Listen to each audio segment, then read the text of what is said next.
You ask a question, a machine answers in half a second. You believe it. You didn't check its sources, you didn't ask who trained it or what it might have gotten wrong. You just believed it, the way you might believe a doctor or a judge or an elder. But here is the strange part. If a stranger on the street gave you that same answer with that same confidence, you would probably hesitate. So why does a machine get the benefit of the doubt a human doesn't? You'd like to think you're a careful thinker, someone who weighs evidence, checks sources, asks questions. Most people believe this about themselves, but belief and behavior are not the same thing, and nowhere is that gap more visible than in how quickly you trust a machine's answer over a person's. In 2019, a researcher named Jennifer Logg, along with colleagues at UC Berkeley, ran an experiment to test exactly this. She gave people a task, like guessing someone's weight from a photo or predicting a stock's future value, and then showed them two different sources of advice. One source was labeled as coming from another person, the other was labeled as coming from an algorithm. The advice itself was often identical, same numbers, same confidence, same phrasing, but people consistently weighted the algorithm's advice more heavily. They called it algorithm appreciation, not because the algorithm was smarter, simply because it was a machine. Why would that be true? What is it about a machine's answer that feels more trustworthy than a person's? Part of the answer sits deep in your evolutionary history, long before machines existed at all. For most of human history, survival depended on quickly deciding who to trust, not with careful research, not with data, with instinct and fast. Your ancestors lived in small groups where trusting the wrong person could mean losing food, shelter, or your life. Over hundreds of thousands of years, your brain built shortcuts for this. One of the strongest shortcuts is authority. If something looks confident, consistent, and detached from personal motive, your brain flags it as safe to trust. A machine checks every one of those boxes instantly. It shows no hesitation. It has no visible ego. It never seems nervous or biased or tired. To a brain built for reading human unreliability, that combination looks like the opposite of a liar. But here's the twist.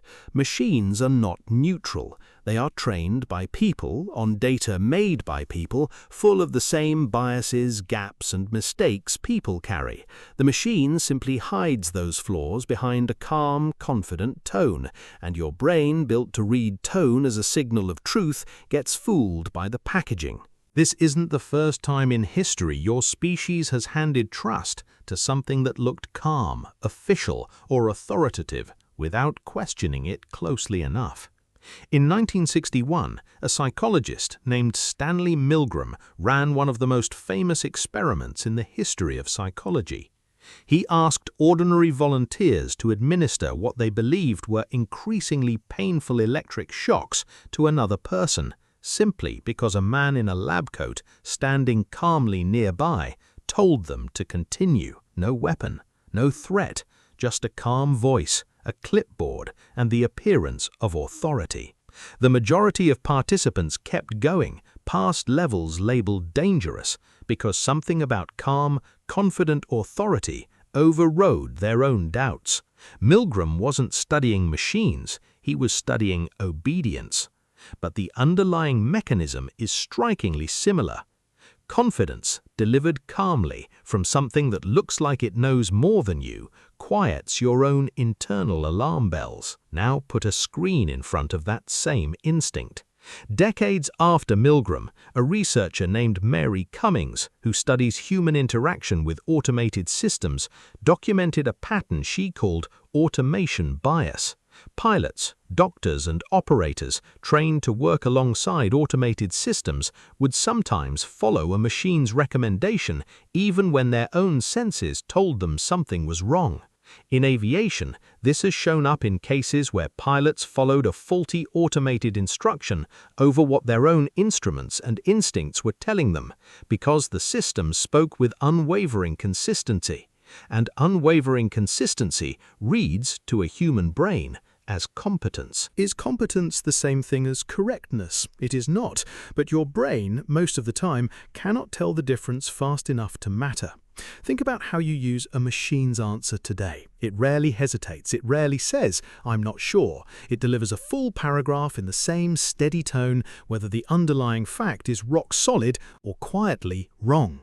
A human expert, by contrast, tends to hedge. They say, "I think," or "it depends," or "let me double check." That hedging is often a sign of honesty. It's what a careful mind sounds like when it's tracking uncertainty.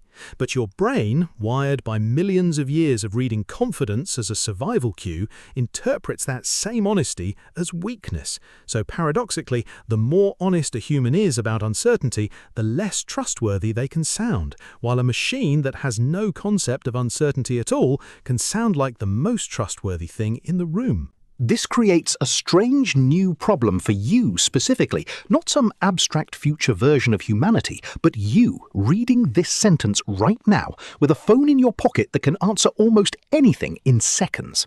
Every time you accept an answer without checking it, you are running an ancient shortcut built for evaluating tribespeople and predators on a system that was never part of that original design. The shortcut isn't broken, it's simply outdated. It evolved to detect confidence in other humans, whose confidence was at least loosely tied to actual experience and social accountability. A machine's confidence is tied to neither. It can be completely wrong and completely unwavering at the same time, and your instincts have no built-in defense against that particular combination, because it never existed before. So what do you do with a brain that trusts tone more than truth? You can't delete the instinct. It's too deeply wired, built over a timescale so long it isn't going anywhere in your lifetime. But you can learn to notice it. The next time an answer feels instantly convincing, that ease itself is worth pausing on.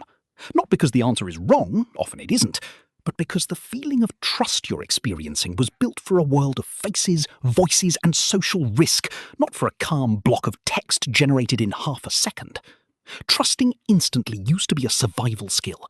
In a world full of confident, tireless, endlessly patient machines, that same instinct can just as easily become a blind spot. You ask a question. A machine answers in half a second, calm and certain, and something ancient in you, built long before machines existed, quietly decides to believe it.